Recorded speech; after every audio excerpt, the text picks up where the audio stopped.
भगवान के लिए ही कहा जाता है डूबी नैया को पार लगाने वाला, पतितों को पावन करने वाला, रक्षक कहा जाता है। तो पिता परमात्मा जब ये सृष्टि बिल्कुल तमो प्रधान अशांत हो जाती है, अज्ञानता चारों तरफ फैल जाता है, लोग कहते हैं कि आज तो साइंस ने इतनी बड़ी तरक्की कर ली है, इतने विद्वान आचार्य हैं, इतने पंडित हैं, इतने योगी हैं, इतनी विधिवेता हैं, इन सब के होते हुए भी आज संसार के अंदर अशांति, दुख, बीमारियां नित्य नई बढ़ती ही जा रही हैं और सब आत्माएं इस समय कमज़ोर हो चुकी हैं, डिप्रेशन में हैं। तो जब दुख, अशांति आत्मा को घेर लेता है और 5 विकारों के वशीभूत हो जाते हैं, बड़े बड़े संत महात्माएं भी यही कहते हैं, विषय विकार मिटाओ पाप हरो देवा। हमारे शास्त्रों में तो ये भी कह दिया कि विकारों को जीतना तो बड़ा असंभव है। विश्वामित्र हार गया, ब्रह्मा अपनी बेटी सरस्वती पर फिदा हुआ, अनेकों बातें ऐसी वर्णन की गई हैं जो हम पढ़ते आए और यही सोचते आए कि विकारों को जीतना तो असंभव है। तो आखिर इस पतित विकारी सृष्टि का उद्धार कौन करेगा? ये तो सृष्टि का नियम है, सतो प्रधान से सतो, रजो तमो, तमो प्रधान, फिर तमो प्रधान से सतो प्रधान कौन बनाए? तो ये कर्तव्य परमपिता परमात्मा का है। और बाप आके बताते हैं कि ये सृष्टि तमो प्रधान भी तुम आत्माओं ने बनाई है, और तुम आत्माएं जब सतो प्रधान थे तो ये सृष्टि भी सतो प्रधान थी। तो मैं तुम आत्माओं को तमो प्रधान से सतो प्रधान जब तक नहीं बनाऊंगा तो ये सृष्टि सतो प्रधान होगी नहीं। इसलिए पिता परमात्मा को ये ज्ञान का अमृत हम बच्चों को पिलाना पड़ता है। तो जो आत्माएं सतो प्रधान स्थिति में थी, जो सदैव निरोगी रहा हो और रोग ने उसको घेर लिया हो, तो वो तो ज़रूर रोग से मुक्त होगा, होने की इच्छा रखेगा। तो जो आत्माएं सतो प्रधान स्थिति में थी, वो भगवान को बार बार आग्रह करती हैं कि प्रभु आप ही नयनहीन को राह दिखाओ, हम पग पग ठोकर खा रहे हैं, हमें रास्ता बताओ प्रभु, हमें अंधकार से प्रकाश की ओर ले चलो। इस डूबी हुई नैया को भगवान आप पार उतारो। आज मानव बहुत दुखी है, हमें सच्ची पहचान दो। तो ये परमपिता परमात्मा ऐसी समय पर आते हैं जब सृष्टि की यही दुर्दशा होती है, और वो आकर के हमें ज्ञान का तीसरा नेत्र देते हैं। तब का ज्ञान अंजन सतगुरु दिया, अज्ञान अंधेर विनाश। तो पिता परमात्मा की ये सबसे बड़ी मेहरबानी है, ये बड़ा रहम है, जो इस कलयुगी पति विकारी दुनिया में आकर के जो आत्माएं बिल्कुल ही निर्जीव बन चुकी हैं, दुखी अशांत हो चुकी हैं, गोते खा रहे हैं, जहाँ प्रकृति भी दुख दे रही है, ऐसे समय पर बाप आकर के हमको सच्ची राह बताते हैं। कहते हैं हे आत्मा, तुम्हारा दुख का कारण ये 5 विकार है।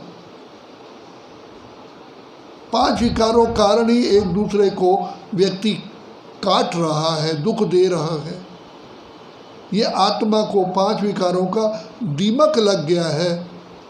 तो बाबा ने आकर के हमको पहचान दी कि तुम आत्मा हो, तुम शरीर नहीं हो, तुम तो ब्रह्मलोक के रहने वाले हो, इस सृष्टि पर खेल खेलने आए। तुम आत्माएं शुरू में बिल्कुल प्योरेस्ट ऑफ द प्योर थी, सर्वगुण संपन्न, 16 कला संपूर्ण, संपूर्ण निर्विकारी तुम ही थी, तुम्हारे ही मंदिर बने हुए हैं। और जब तुम नीचे गिरावट में आते हो, अपनी मूर्ति तुम खुद बना के पूजा करते हो, ये और कोई नहीं है। तो बाबा ने ऐसी हमें ज्ञान की चमक दी, जिससे हम आत्माओं में जागृति आई कि सचमुच हम ही ऐसी महान आत्माएं थे। तो अब बाबा हमें कहते हैं रोज़ रोज़ यही अभ्यास करो बच्चे, मैं आत्मा हूँ, शांत स्वरूप हूँ, प्रेम स्वरूप हूँ, आनंद स्वरूप हूँ, सुख स्वरूप हूँ।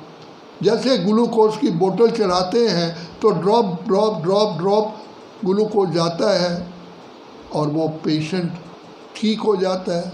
तो बाबा भी आकर के हम बच्चों को ये ज्ञान की एक बूंद देते हैं, मन मना भन मध्याजी भव, बच्चे तुम आत्मा हो, तुम पर ब्रह्मलोक के रहने वाले हो, मैं तुम्हारा पिता परमात्मा हूँ। अब मुझ परमात्मा को तुम याद करो, मैं भी विदेही हूँ, तुम भी विदेही को याद करो। आज तक तो हम देहधारियों को याद करते आए, तो उससे तो हमारे अंदर पवित्रता आई नहीं। तो बाप आकर के हमको सहज राज योग, कर्म योग, ज्ञान योग, बुद्धि योग ये सिखलाते हैं। और सबसे सहज तरीका बाबा ने बताया कि बच्चे बाप को हर समय अपना साथी समझो। तो साथी समझोगे तो साथी कभी भूलेगा नहीं, और मैं तुम बच्चों को अपनी गोद में लेकर के ये विषय सागर से पार क्षीर सागर ले जाऊंगा। ये सृष्टि के अंत का समय आ चुका है। जैसे प्रातः काल होती है, दोपहर होती है, शाम होती है, रात होती है, रात के बाद दिन का आना अति आवश्यक है, कोई माने या ना माने। इसी प्रकार अब कलयुग के बाद सतयुग आना है।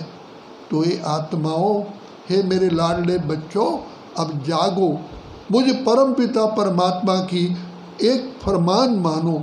भले घर गृहस्थ में रहो, बाल बच्चों की संभाल करो, लेकिन मुझ बाप को याद करो। तो मैं प्रतिज्ञा करता हूँ कि मैं तुम्हें सब पापों से मुक्त कर दूँगा।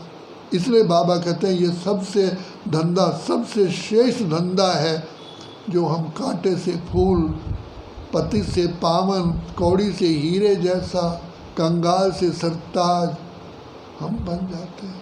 तो ये चांस अभी ही है, अगर अभी नहीं तो फिर कभी भी नहीं। तो बाबा कहते हैं जब तुम मुझे याद करोगे तो ऐसे समझो तुम्हें दिव्य बुद्धि का वरदान मिल जाएगा। भाग्य विधाता तुम्हारे हर कर्म करने के लिए तुम्हें श्रेष्ठ बुद्धि देने के लिए बंधा हुआ है। तो बच्चे, मैं तो आया हूँ तुम बच्चों की सेवा करने के लिए। मैं इस सृष्टि में राज्य नहीं करता, लेकिन राजाई के लायक बना करके तुमको ही राज्य भाग दे देता हूँ। तो इसलिए मुझे करण करावन हार कहते हैं। तो मैं अब ये कर्तव्य मेरा इसी समय ही होता है, कलयुग के अंत, सतयुग की आदि संगम पर ये वही समय है। तो इसलिए जाग करके अपने प्यारे पिता से पूरा पूरा अपना अधिकार प्राप्त करो। लेकिन अगर अभी नहीं तो फिर कभी भी नहीं, ये चांस फिर मिलेगा ही नहीं। ये सृष्टि का बहुत सुहावना समय है। तो भाग्य विधाता स्वयं भगवान आकर के हमें भाग्य की कलम हमारे हाथ में देते हैं और बुद्धि भी देते हैं, शक्ति भी देते हैं। तो इसका लाभ उठाओ। अच्छा, ओम शांति।